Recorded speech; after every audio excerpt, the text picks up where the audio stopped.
Today on Quest for Gear, we're going to do a quick rack tour. What's in the rack currently at May 2024? What is it? Why'd I get it? And why is it there? You don't want to watch this? Then why are you watching it? So, to the disclaimer. Welcome to Quest for Gear. This is the Quest for Gear disclaimer. This is a channel about home recording with the best audio recording I can get my hands on. This disclaimer is for the trolls on the channel, will be added to accordingly. I'm only doing this for money and entertainment, specifically my entertainment. You should not watch my videos. My videos are not good. I will do better videos when YouTube starts paying me. You have better things to do to watch my videos. I don't know what I'm doing. Yes, I'm an idiot. No, I didn't put food in my compressor, Jeffy. Jeffy is an idiot. The Shure SM57 is a good microphone, and it can be used on any source. The Shure SM57 microphone is not the best microphone for you. Yes, I can play guitar, statistically speaking, probably better than you. I am not a doctor and cannot give medical advice. Epstein did not kill himself. I am not a lawyer and cannot give legal advice. I reserve the right to not like the movie Joker. It's not a good movie. They tricked you. Just because I'm Canadian doesn't mean I have to like Tragically Hip. Trolls will be mocked publicly on this platform. Like and subscribe if you want to. If you don't want to like and subscribe, someone else will anyway, so cool either way. Nobody should watch my videos, and if you do watch my videos, thank you. And now join me on my quest for gear. All right. So, why would you want to see this? You don't. Didn't you listen to the disclaimer? Turn the video off. You don't like gear. You don't want to see other people's studios. But if you do, thank you. Like and subscribe if you want to. So what's in my racks currently, and why is it here? First of all, I'm gonna dart over actually to the mini moog stuff, or the eurorack stuff first. Over here with the eurorack setup, I've actually got a grandmother hidden into this pile of clothes over here. In this rack, we've got a Behringer Ultralink Pro. That's a mixer. So I do that so that I can mix the various instruments into this one lone Yamaha HS5. So that's what that little mixer's for. Somebody had pointed out on the channel that I kind of bought the wrong one, because this one is mostly XLRs in the back. They're right, I did. These are actually a little bit hard to get in Canada because Cosmo Music has exclusivity with Behringer, which sucks because Cosmo they can't stock anything. They don't know if they have it, can't get it, don't know if they'll get it. So it really sucks. So if you're Canadian, it's fine. You just have to order your Behringer gear from Sweetwater and have it imported in because Cosmo Music just can't get it done. But anyway, second of all, another Behringer piece down here. It's my Virtualizer 3D. I got that used off Kijiji pretty much for the price of new because, again, Cosmo Music doesn't stock Behringer gear. So as a Canadian, you got to buy your Behringer gear from Sweetwater in the States. But anyway, then we got a drum machine down here. It's just the Alesis SR16 collecting dust. I've made videos on that before. So that's the rack that goes with the Moog modular stuff. So just, why would I have that Behringer 3D? Well, for reverbs and delays for the synths. So I'm going to plug this back in. Just plug my phone back in here, my phone camera, and we're going to go through the rack here. So what we got going on here? First of all, I always keep a CD player into the Tascam Model 24. That way you can play a CD real quick for reference against anything that you're mixing or listening to. It's really easy just to lift it comes in here. It's really easy just to lift the channel and do a little reference listen. So always have a CD player. With that, I also have the record player. So I could also be spinning a record at any time.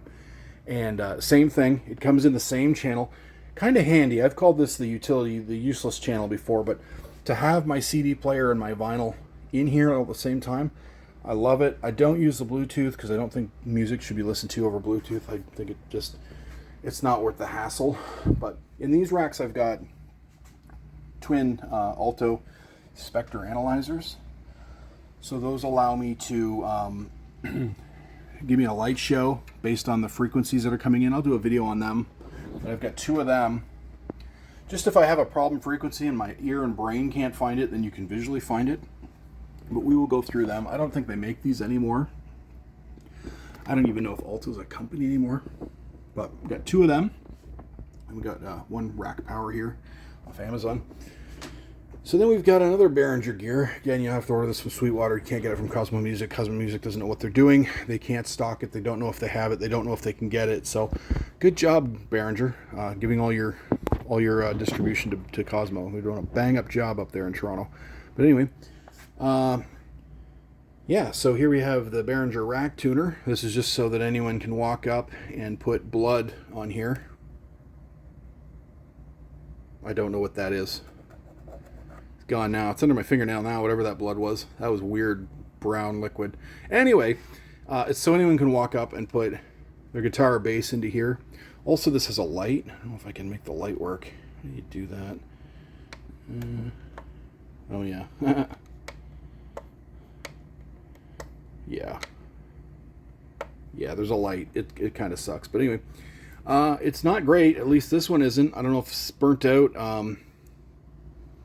Yeah, not a good rack tuner. I can see why. I've seen other ones for $300. This one just... You have to tune down to the 12th fret to get an open E, if you know what I'm saying. The top E and the bottom E string. Well, the top E anyway, like the low E, you have to tune it at the 12th fret. It won't get an open E for whatever reason. Anyway, next we got a patch panel, which as I pull gear in and out of the rack, I have to replumb the patch panel, and it sucks all the time, but that's what I have to do. Next thing is I have a warm WA2A, the LA2A clone. Everybody knows about these. The reason I have this is just a little bit of bite of compression just on the way in on mono sources, bass, vocals. I'm not super good with a compressor, I'll admit. I've been doing audio stuff for 20-25 years, and on the way in, I don't like... I mean, I have this down here, which we'll get to, but I don't like doing it because I second guess myself. I prefer to compress in the mix, but if you're going to do a tiny bit of compression on the way in, you might as well do it through this, because then you get the tube stage and the warmth of this piece of gear. So that's for. Next, I got 4 warm preamps. 1, 2, 3, 4. Oops. 1, 2, 3, 4. And those are for my drums. So basically we're talking 2 overheads, snare, and kick each get a nice neve preamp. I do have the EQ here. That's another thing I don't tend to use while I'm tracking, because I second guess myself and I prefer to EQ after. Unless I really know, I'm going for a radio phone vocal effect, or unless I really like what I'm hearing, I don't use the EQ for tracking. I would use this EQ for master bus stuff later. I can run the Tascam through this, EQ the master mix if I want with this, or I can use this as outboard EQ for the Tascam Model 24. This bottom unit here has no EQ on it, which is good for me, just straight up couple of neve preamps. So next guy is the Lexicon MX200. Geez, I've owned 6 of these. I buy them and sell them, buy them and sell them. Every time I sell one, I miss it, so I get it again. Yeah, they're just... I think I've done a video on this. Oh, where's my camera going? I think I've done a video on this one already. If not, I will. Pretty sure I did, though. But yeah, I'll check back, and if I haven't done a video on this one, I will. Just an alright reverb, some effects at hand. This comes in handy when I have these grand delusions of not having a computer at play. I do have the computer at work right now, the Mac, but with the Tascam and this rack of gear, I don't need a computer. It's as simple as that. I could do a whole record with just the Tascam and this rack of gear. It's honestly like that. It's that simple. Now you start taking some pieces away, and I start looking for a computer again, right? You take my WA2A away, or my stereo compressor, the Tascam does have some nice stuff in it too, though. It's got reverbs, small, large, hall, plate. It's got delays, got flanger, of course, so it's no slouch either. It's got some effects too, but the reality is with this Tascam and this rack, you don't need a computer. But I have the computer and so many toys built into that. I got universal audio stuff, I got a wave suite, I've got soft tube stuff, I've got MIDI stuff, I've got Easy Drummer, I've got Moog synthesizer plugins. But there's some days or some weeks or some months I'm like, no computer for me, thank you. And I just stick to the rack and the Tascam. So yeah, that's when it's nice to have the Lexicon for more effects, more reverbs. Whose reverb sounds better, the Lexicon or the Tascam? I'm not really sure. I haven't A/B'd them enough. I'll have to see, but they both sound fine. They both sound good enough. Next thing we're going to do down here, we've got the Midas 10 slot rack here. We've got this piece of crap Heritage Audio preamp that still doesn't work. It's back from someone who tried to attempt to repair it, but they don't know what's wrong with it. But I'll never buy Heritage Audio again. It's got like a runaround on getting repairs. Finally, one of their sub distributors in the States was like, "Oh well, if you stop badmouthing us, we'll help you." It's just like, why don't you just help me and then I won't have to badmouth you? You know what I mean? Like, screw you. Like, I'm just never buying Heritage Audio again. Like, it popped out of nowhere, right? I don't. Why do I have to deal with this? I don't. So I don't know what I'm going to do with this piece. I may shoot it with a shotgun. I may sell it for trash for $100 on Reverb. I don't know. I don't know what I'll do with a piece of crap. But then I got my my radial. Everyone has this one, the XTC. This allows you to use your stomp boxes as outboard gear. So that's kind of cool because I got a bunch of stomp boxes. I don't know if you can see them.